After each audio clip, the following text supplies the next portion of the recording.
صفحہ نمبر 81 ہی جاری ہے۔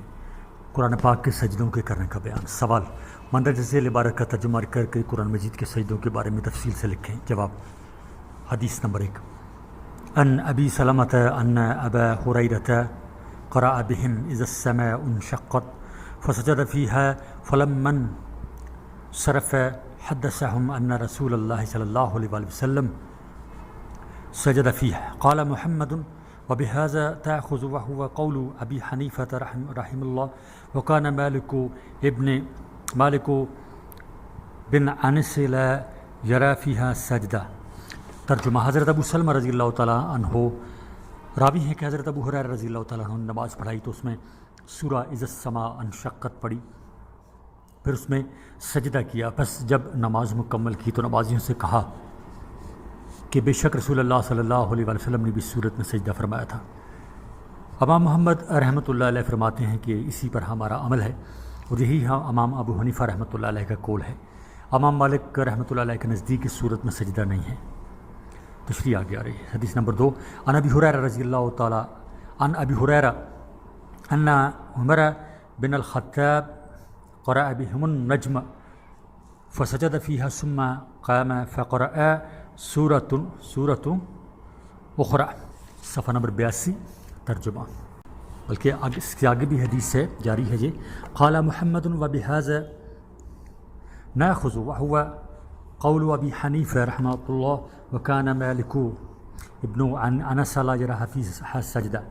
ترجمہ: حضرت ابو ہریرہ رضی اللہ تعالیٰ عنہ سے روایت ہے کہ حضرت عمر رضی اللہ تعالیٰ عنہ نے لوگوں کو نماز پڑھائی اور سورہ نجم پڑھی تو اس میں سجدہ کیا، پھر کھڑے ہوئے تو دوسری صورت پڑھی۔ امام محمد رحمۃ اللہ علیہ فرماتے ہیں کہ اسی پر ہمارا عمل ہے اور یہی امام ابو حنیفہ رحمۃ اللہ علیہ کا قول ہے، اور امام مالک بن انس رحمۃ اللہ علیہ اس میں سجدہ کرنا جائز نہیں سمجھتے۔ تشریح آگے آ رہی ہے۔ حدیث نمبر 3 عن نافع عن رجل من اہل مصر ان عمر قرأ سورة الحج فسجد فيها سجدتين وقال ان هذه السورة فضلت بسجدتين۔ ترجمہ: حضرت نافع مصر کے ایک آدمی سے روایت کرتے ہیں کہ بے شک حضرت عمر رضی اللہ تعالیٰ عنہ نے سورت حج پڑھی تو اس میں 2 سجدے کیے اور فرمایا بے شک اس سورت کو 2 سجدوں سے فضیلت دی گئی ہے۔ تشریح آگے آ رہی ہے۔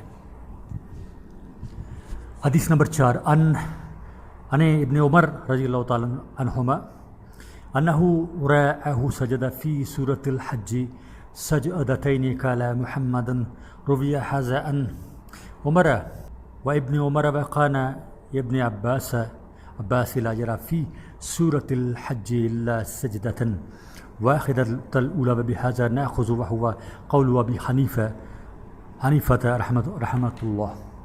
رحمہ اللہ۔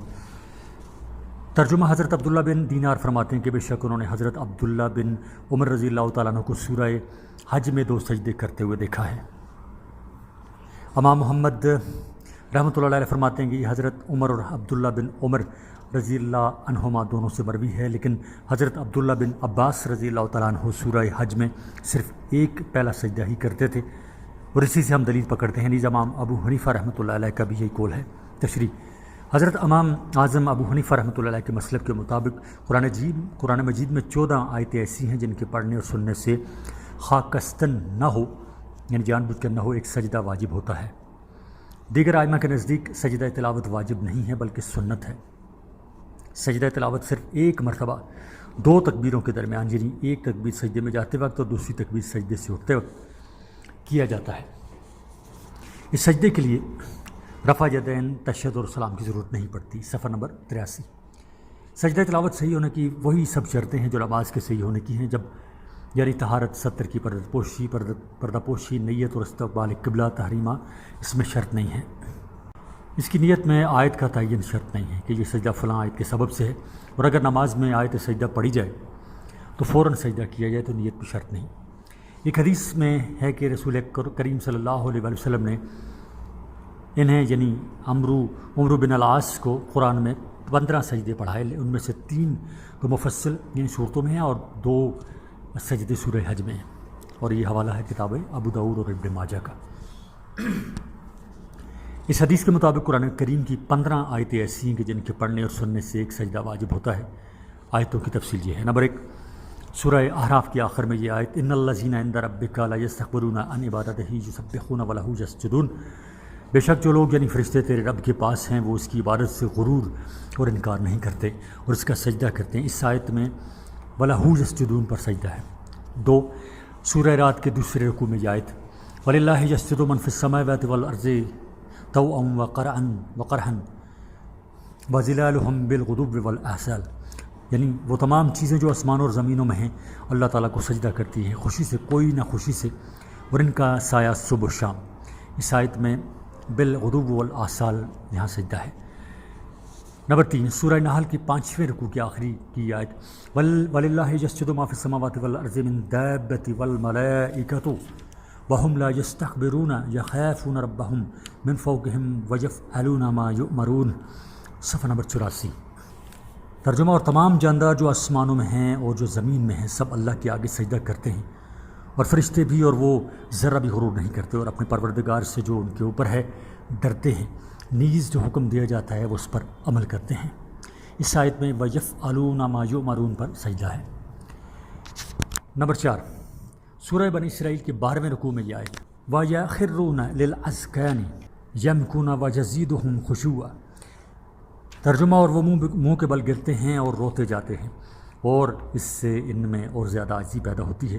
یہ ان لوگوں کا ذکر ہے جو رسول اللہ صلی اللہ علیہ وسلم سے پہلے ایماندار لوگ تھے۔ اس آیت میں وَيَزِيدُهُمْ خُشُوعًا پر سجدہ ہے۔ نمبر 5 سورہ مریم کے 4تھے رکوع کی یہ آیت وَإِذَا تُتْلَىٰ عَلَيْهِمْ آيَاتُ الرَّحْمَٰنِ خَرُّوا سُجَّدًا وَبُكِيًّا، ترجمہ جب پڑھی جاتی ہیں ان پر رحمان کی آیتیں تو گرتے ہیں وہ سجدہ کرنے کے لیے روتے ہوئے۔ یہ انبیاء اور ان کے اصحاب کا حال بیان کیا گیا ہے۔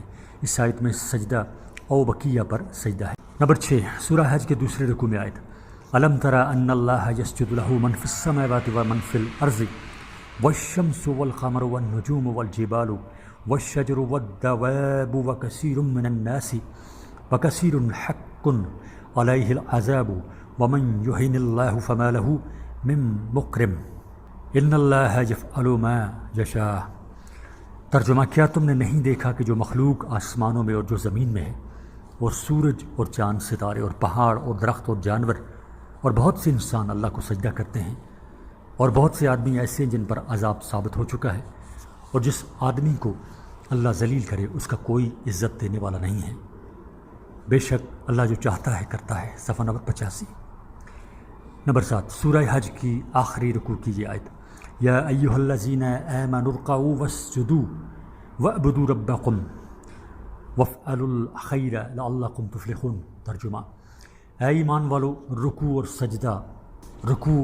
سجدہ کرتے اور اپنے پروردگار کی عبادت کرتے رہو اور نیک کام کرو تاکہ فلاح پاؤ۔ اس آیت میں لعلکم تفلحون پر سجدہ ہے۔ نمبر 8 سورہ فرقان کی 5ویں رکوع کی یہ آیت وَإِذَا قِيلَ لَهُمُ اسْجُدُوا لِلرَّحْمَٰنِ قَالُوا وَمَا الرَّحْمَٰنُ أَنَسْجُدُ لِمَا تَأْمُرُنَا وَزَادَهُمْ نُفُورًا، اس آیت میں وَزَادَهُمْ نُفُورًا پر سجدہ ہے۔ ترجمہ اور جب ان یعنی عرب کے کافروں سے کہا جاتا ہے کہ سجدہ کرو رحمان کو، تو فرماتے ہیں کہ رحمان کیا چیز ہے؟ کیا ہم سجدہ کر لیں اس کو جس کو تم کہتے ہو اور ہم کو نفرت بڑھتی ہے؟ اس آیت میں لا یستکبرون پر سجدہ ہے۔ 9 سورہ نمل کے دوسرے رکوع میں آیت اللہ یسجد للہ الذی یخرج الخبء فی السماوات والارض ویعلم ما تخفون وما تعلنون اللہ لا الہ الا هو رب العرش العظیم، ترجمہ اور نہیں سمجھتے کہ اللہ کو جو آسمانوں اور زمین میں چھپی چیزوں کو نکالتا ہے اور تمہارے پوشیدہ ظاہر اعمال کو جانتا ہے، کیوں سجدہ نہ کریں؟ اللہ کے سوا کوئی عبادت کے لائق نہیں، وہی عرش عظیم کا مالک ہے۔ نمبر 10 سورہ علم تنزیل السجدہ کے دوسرے رکوع میں آیت انما یؤمن بآیاتنا الذین اذا ذکروا بها خروا سجدا وسبحوا بحمد ربهم وهم لا یستکبرون، ترجمہ ہماری آیتوں پر وہی لوگ ایمان رکھتے ہیں کہ جنہیں وہ آیتیں یاد دلائی جائیں تو سجدہ کرنے کے لیے گر جائیں اور اللہ کی حمد و ثنا کریں، اور یہ لوگ غرور نہیں کرتے۔ صفحہ نمبر 86۔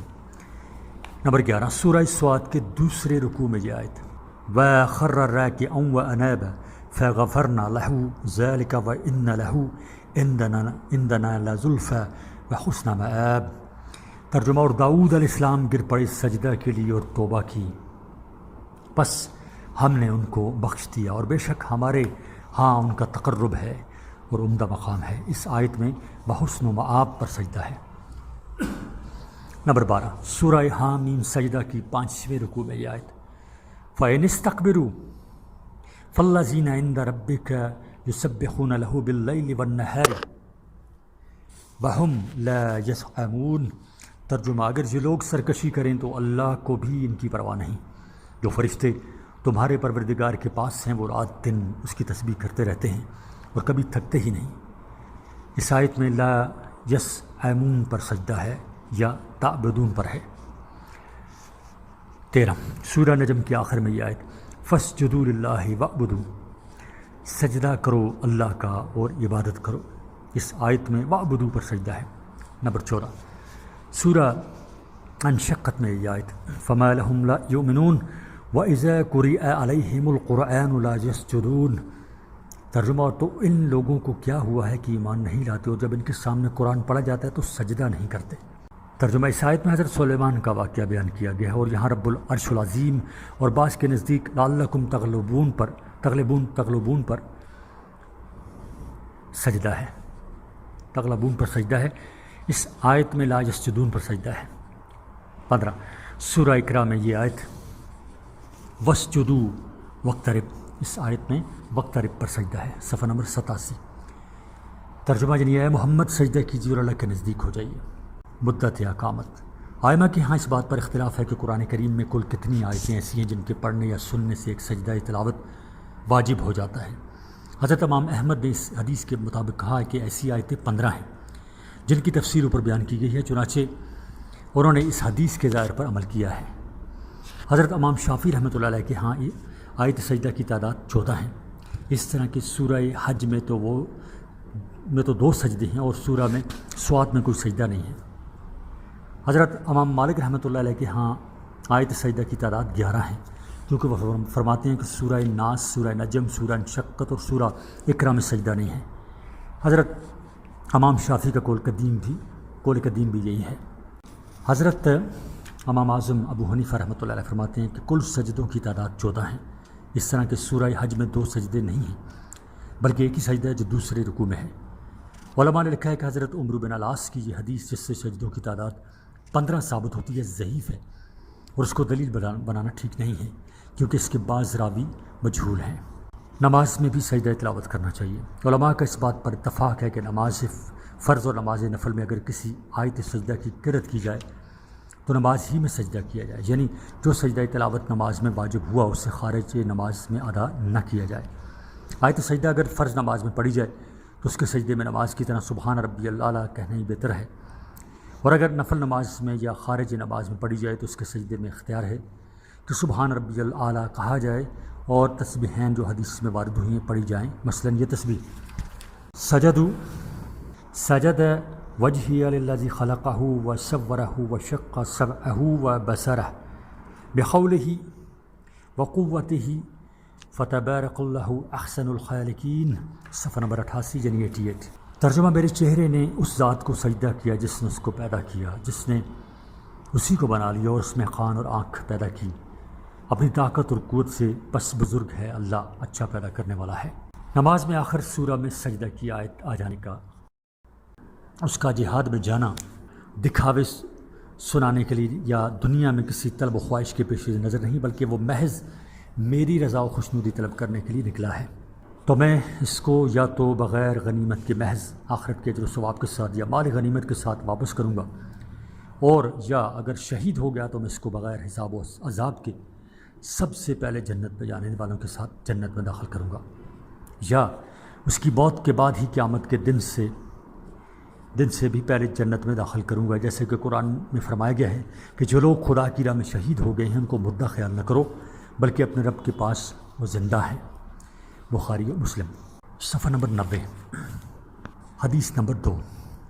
عن ابی ہریرہ قال قال رسول اللہ صلی اللہ علیہ وسلم والذی نفسی بیدہ لا ودس ان اقاتل فی سبیل اللہ فاقتلوا ثم احیا فاقتلوا فقال ابو ہریرہ یقول ثلاث اشہد للہ۔ ترجمہ حضرت ابو ہریرہ رضی اللہ تعالیٰ عنہ فرماتے ہیں کہ رسول کریم صلی اللہ علیہ وسلم نے ارشاد فرمایا، قسم ہے اس ذات کی جس کے ہاتھ میں میری جان ہے، میری خواہش و تمنا تو یہی ہے کہ میں اللہ تعالیٰ کے راستے میں جہاد کرتے ہوئے شہید ہو جاؤں، پھر زندہ کیا جاؤں، پھر شہید ہو جاؤں، پھر زندہ کیے جاؤں، پھر شہید ہو جاؤں۔ حضرت ابو ہریرہ رضی اللہ تعالیٰ عنہ فرماتے تھے کہ نبی کریم صلی اللہ علیہ وسلم نے 3 بار قسم اٹھا کر اس بات کی شہادت دی۔ تشریح۔ اس ارشاد گرامی سے جہاں حضرت صلی اللہ علیہ وسلم کی بے پناہ جذبہ جہاد اور شوق و شہادت کا اظہار ہوتا ہے، وہیں یہ بات بھی واضح ہو جاتی ہے کہ حضرت صلی اللہ علیہ وسلم کی حیات طیبہ میں کفار سے جتنی بھی جنگیں ہوئیں، آپ چند کے علاوہ اور سب میں بنفس نفیس شریک کیوں نہ ہوئے۔ چنانچہ آپ نے اس کی علت بیان فرمائی کہ میں کفار سے جنگ کرنے کے لیے جانے والے ہر لشکر اور ہر فوج میں اس لیے شریک نہیں ہوتا کہ اگر میں جنگ میں شریک ہونے کے لیے ہر لشکر کے ہمراہ جاؤں تو یقیناً بہت سے مسلمان جو نادار اور بے سر و سامان ہونے کی وجہ سے اپنی سواری نہیں رکھتے، جنگ میں شریک ہونے سے بھی محروم رہ جائیں گے اور میری جدائی کا غم بھی اٹھائیں گے، اور خود میں اتنی سواریوں کا انتظام کرنے پر قادر نہیں ہوں کہ ان پر سب مسلمانوں کو سوار کر کے اپنے ہمراہ لے جاؤں۔ اس لیے اگر مجھے یہ لحاظ نہ ہو کہ بہت سے مسلمان جنگ میں شریک ہونے سے محروم رہ جانے اور پھر مجھ سے جدا ہو جانے کی وجہ سے افسردہ دل اور شکستہ خاطر ہوں گے اور وہ اس کا بہت زیادہ غم محسوس کریں گے، تو میرے اندر جہاد کا جذبہ اور اللہ کی راہ میں شہید ہو جانے کا شوق اتنا زیادہ ہے کہ میں کسی بھی لشکر کے ہمراہ جانے سے باز نہیں رہنا چاہتا، اور اس بات کو بہت زیادہ پسند کرتا ہوں کہ میں بار بار زندہ کیا جاؤں اور ہر بار خدا کی راہ میں مارا جاؤں۔ صفحہ نمبر 91، زیورات کی زکوٰۃ۔ سوال حدیث کا ترجمہ و تشریح کر کے یہ بتائیے کہ سونے اور چاندی کے استعمال کے زیورات میں زکوٰۃ کی ادائیگی ضروری ہے؟ اختلاف ائمہ بیان کیجیے۔ جواب حدیث نمبر 1، ان عبد الرحمن بن قاسم عن ابیہ عن عائشہ كانت تلی بنات أخيها يتامى في هجرها لهن خلي فلا تخرج من خليهن الزکوٰۃ۔ ترجمہ۔ حضرت عبد الرحمن بن قاسم روایت کرتے ہیں کہ بے شک حضرت عائشہ رضی اللہ تعالی عنہا اپنے بھائی کی یتیم بچیوں کی پرورش کرتی تھی اور ان یتیم بچیوں کا زیور تھا جس کی زکوٰۃ نہیں نکالتی تھیں۔ تشریح آگے آ رہی ہے۔ سوال حدیث کا ترجمہ کریں، اس حدیث کی روشنی میں اپنے مال کی زکوٰۃ ادا نہ کرنے میں جو اخروی نقصانات ہیں مفصل بیان کریں۔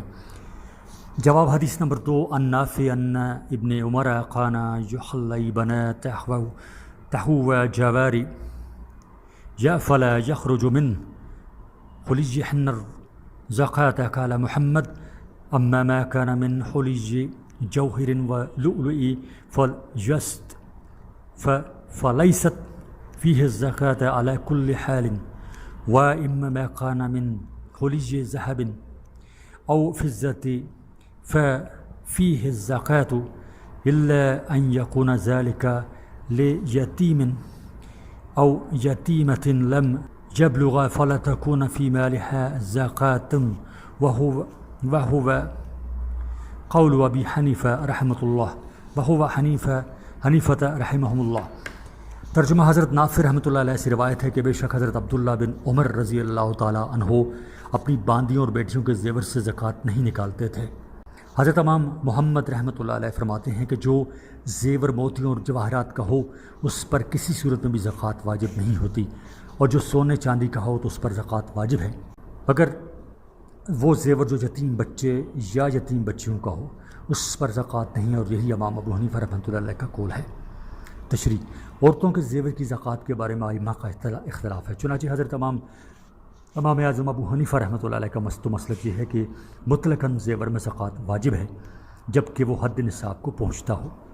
حضرت امام شافعی رحمۃ اللہ علیہ کا پہلا قول بھی یہی ہے۔ حضرت امام مالک رحمۃ اللہ علیہ اور حضرت امام احمد رحمۃ اللہ علیہ فرماتے ہیں کہ عورتوں کے ان زیورات میں زکوٰۃ واجب نہیں ہے جن کا استعمال مباح ہے، یعنی جائز ہے، لہٰذا جن زیورات کا استعمال حرام ہے ان حضرات کے نزدیک بھی ان میں زکوٰۃ واجب ہوتی ہے۔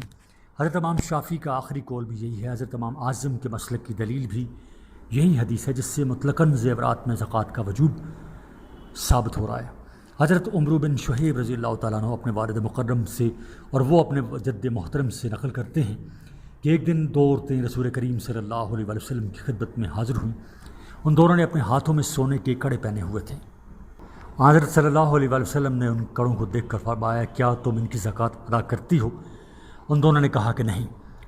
آپ صلی اللہ علیہ وسلم نے فرمایا کہ کیا تم یہ بات پسند کرتی ہو کہ کل قیامت کے دن اللہ تعالیٰ تمہیں آگ کے دو کڑے پہنائے؟ انہوں نے عرض کیا کہ نہیں، تو آپ صلی اللہ علیہ وسلم نے فرمایا تو پھر اس سونے کی زکوٰۃ ادا کیا کرو۔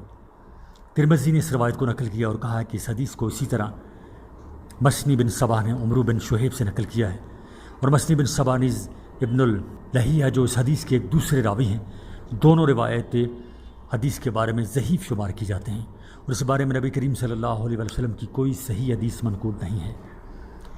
یہ حدیث میں بڑی وضاحت کے ساتھ اس بات کی دلیل ہے کہ زیورات میں زکوٰۃ واجب ہے۔ امام ترمذی کا یہ کہنا کہ اس بارے میں حضرت صلی اللہ علیہ وسلم کی کوئی فصیح حدیث منقول نہیں ہے سمجھ میں آنے والی بات نہیں ہے، کیونکہ احادیث کی دوسری کتابوں میں اس مسئلے سے متعلق صحیح حدیثیں منقول ہیں جنہیں ملا علی قاری نے بھی مرقات میں نقل کیا ہے۔ حضرت ام سلمہ رضی اللہ تعالیٰ عنہا راوی ہیں کہ میں سونے کا وضع جو ایک زیور کا نام ہے پہنا کرتی تھی۔ ایک دن میں نے عرض کیا یا رسول اللہ کیا اس کا شمار بھی جمع کرنے میں ہے؟ آپ صلی اللہ علیہ وسلم نے فرمایا جو چیز اتنی مقدار میں ہو کہ اس کی زکوٰۃ ادا کی جائے، یعنی حد نصاب کو پہنچتی ہو تو زکوٰۃ ادا کرنے کے بعد اس کا شمار جمع کرنے میں نہیں ہوتا۔ حوالے ہیں ابو داؤد اور مال سے۔ حضرت ام سلمہ رضی اللہ تعالیٰ عنہا کے سوال کا جواب یہ تھا کہ قرآن کریم نے مال جمع کرنے کے بارے میں یہ جو وعید بیان فرمائی ہے کہ آیت والذین یکنزون الذھب والفضة الا، یہ جو لوگ سونا اور چاندی جمع کرتے اور اس میں خود سے خدا کی راہ میں کچھ خرچ نہیں کرتے، سونے دردناک عذاب سے آگاہ کر دیجیے۔ صفحہ نمبر 93۔ تو کیا سونے کا میرا یہ زیور بھی اس وعید میں داخل ہے؟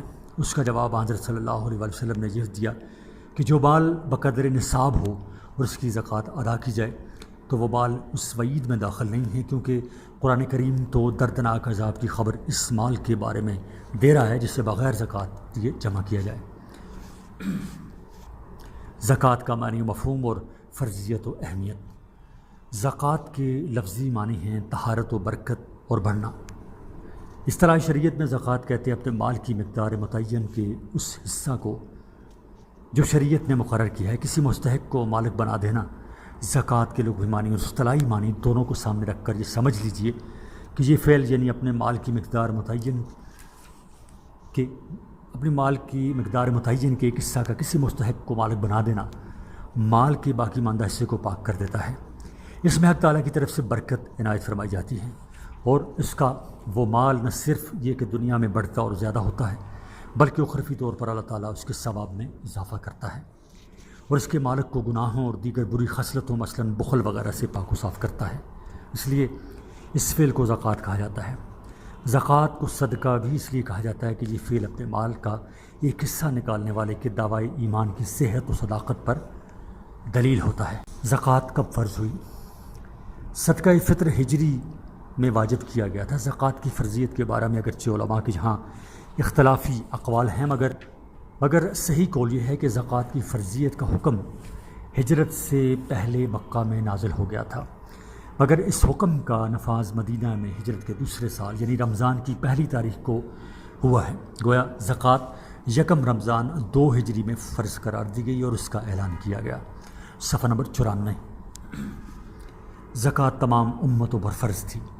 اجتماعی طور پر یہ مسئلہ ہے کہ زکوٰۃ انبیاء کرام پر فرض و واجب نہیں ہے، البتہ جس طرح سابقہ تمام امتوں پر نماز فرض تھی، اسی طرح امت محمدی سے پہلے ہر امت پر زکوٰۃ فرض تھی۔ ہاں، زکوٰۃ کی مقدار اور مال کی تحدید میں اختلاف ضرور رہا ہے، لیکن یہ بات طے ہے کہ زکوٰۃ کے بارے میں اسلامی شریعت کے احکام بہت آسان اور سہل ہیں، جبکہ سابق انبیاء کی شریعتوں میں اتنی آسانی نہیں تھی۔ زکوٰۃ کی اہمیت اور اس کی تاکید۔ قرآن مجید میں 32 جگہ زکوٰۃ کا ذکر نماز کے ساتھ فرمایا گیا ہے، جس سے نہ صرف یہ کہ نماز، روزہ اور زکوٰۃ دونوں کے کمال اتصال کا اظہار ہوتا ہے، بلکہ یہ زکوٰۃ کی فضیلت و تاکید کی دلیل بھی ہے۔ پھر یہ کہ قرآن کریم میں بہت سی جگہ زکوٰۃ کا علیحدہ بھی ذکر فرمایا گیا ہے۔ خداوند قدوس نے زکوٰۃ ادا کرنے والوں کو دنیاوی اور اخروی اجر و ثواب اور سعادت و نیک بختی کے دلکش و سچے وعدوں سے سرفراز فرمایا ہے، اور اس کی ادائیگی سے باز رہنے والوں کو جیسے سخت عذاب کی خبر دی گئی ہے کہ خدا شاید اہل ایمان کے قلوب ان کے تصور سے بھی کام اٹھتے ہیں۔ کیسے بدبخت ہیں وہ لوگ جو اس اہم فریضہ کی ادائیگی سے باز رہتے ہیں اور ان عذابوں کو برداشت کرنے کے لیے تیار ہو گئے ہیں، العیاذ باللہ۔ چونکہ زکوٰۃ اسلام کا ایک بڑا رکن ہے اور اس کی فرضیت قطعی ہے، اس لیے زکوٰۃ کا انکار کرنے والا کافر اور زکوٰۃ ادا نہ کرنے والا فاسق اور شدید ترین گنہگار ہوتا ہے۔ بلکہ علماء لکھتے ہیں کہ زکوٰۃ نہ دینے والا اس قابل ہے کہ اسے قتل کر دیا جائے۔ حوالہ ہے کتاب محیط السرخسی۔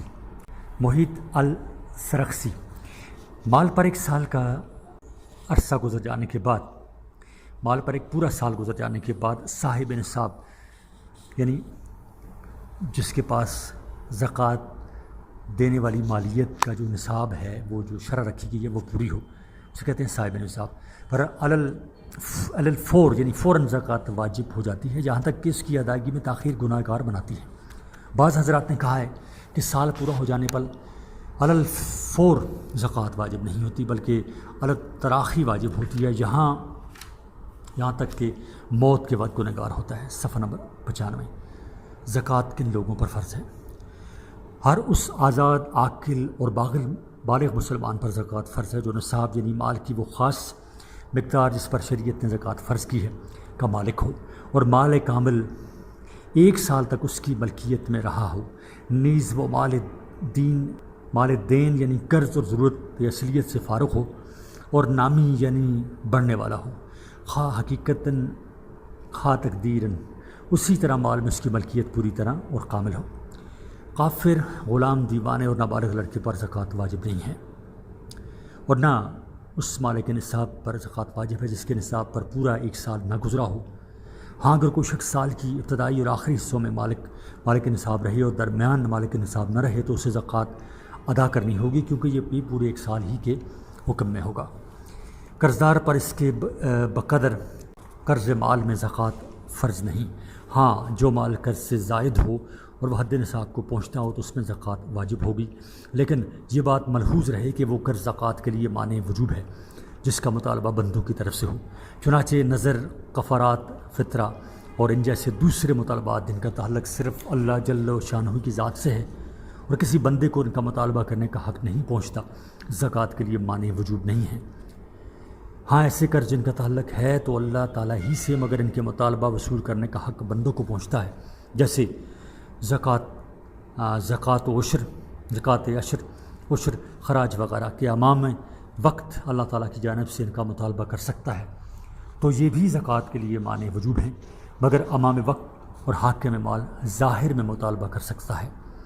مثلا مویشی و مال تجارت جو شہر میں لایا جائے یا شہر سے باہر لے جایا جائے، اور نقدی، لیکن وہ مال جس کی تجارت صرف شہر کے اندر ہی محدود ہو اور اس میں حاکم کا مطالبہ، اور اگر بیوی مہر کا تقاضا کرتی ہو تو اس کے مہر کے بقدر مال میں زکوٰۃ واجب نہیں ہوگی۔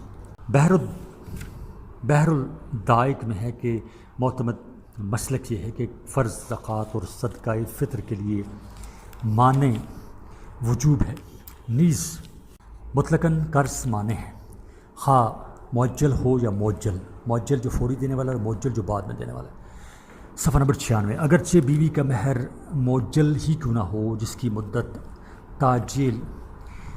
تاجیل طلاق یا موت پر ختم ہو جاتی ہے، لیکن بعض حضرات فرماتے ہیں کہ مہر معجل زکوٰۃ کے لیے مانع وجوب نہیں ہے، کیونکہ عام طور پر اس کا مطالبہ نہیں ہوا کرتا، بخلاف مہر معجل یعنی وہ جلد جو مطالبے پر ادا کیا جاتا ہے کہ اس کا مطالبہ ہوتا ہے، مگر بعض علماء نے اس بارے میں یہ لکھا ہے کہ اگر خامند ادائیگی مہر کا ارادہ رکھتا ہو تو مہر معجل زکوٰۃ کے لیے مانع وجوب ہے، ورنہ نہیں، کیونکہ اس کا شمار قرض میں نہیں ہوتا۔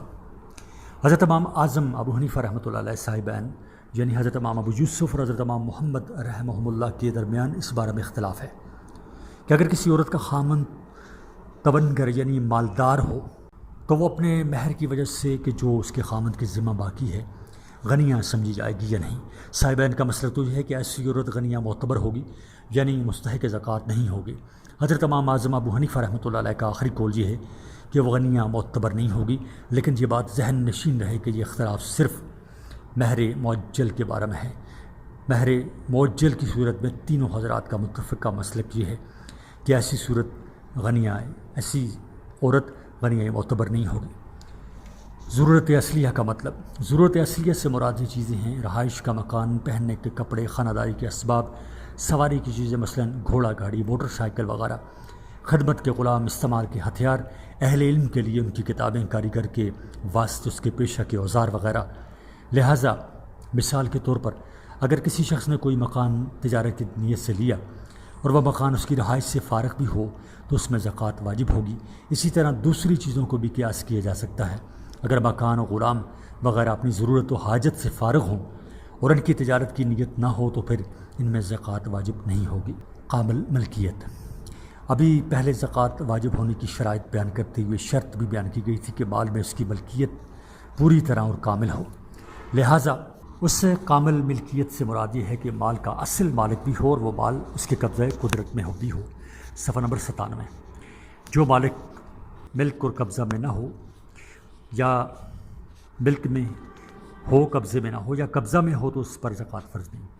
لہٰذا مکاتب کے کمائے ہوئے مال میں زکوٰۃ نہیں، نہ خود مکاتب پر نہ اس کے مولا پر، اس لیے کہ وہ مال مکاتب کی ملکیت میں نہیں گو اس کے قبضہ میں ہے۔ اسی طرح ٹنڈے کے طور لے لیا ہو یعنی زبردستی لے لی۔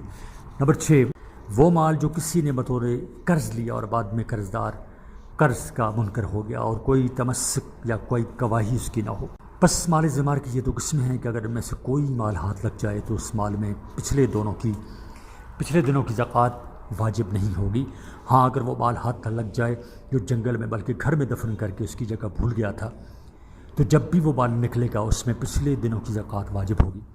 اسی طرح قرض کے اس مال میں بھی زکوٰۃ واجب ہوگی جس سے قرض دار انکار کرتا ہو، خواہ وہ قرض دار تونگر یعنی مالدار ہو یا مفلس، اور یا اگر انکار کرتا ہو تو کوئی تمسک یا گواہی ہو یا خود قاضی جانتا ہو کہ اس نے اتنا مال قرض لیا تھا، لیکن اس مال میں زکوٰۃ اس تفصیل کے ساتھ واجب ہوگی کہ نمبر 1، اگر وہ قرض مال تجارت کے بدلہ میں ہو تو جب نصاب کا 5واں حصہ وصول ہو جائے تو پچھلے دنوں کی زکوٰۃ ادا کرے۔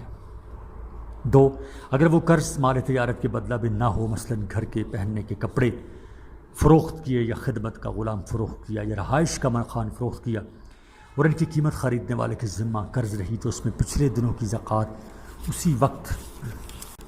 اسی وقت واجب ہوگی جب کہ بقدر نصاب وصول ہو جائے۔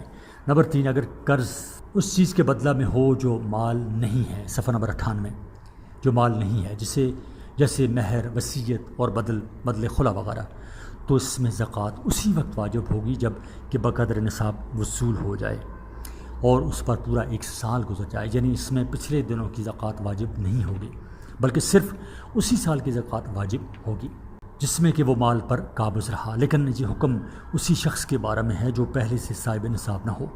اگر پہلے سے صاحب نصاب ہوگا تو یہ مال اس کے حق میں بمنزلہ مال مستفاد کے ہوگا، بیل مال کے ساتھ اس مال کی بھی زکوٰۃ واجب ہوگی اور 1 سال کا گزرنا شرط نہیں ہوگا۔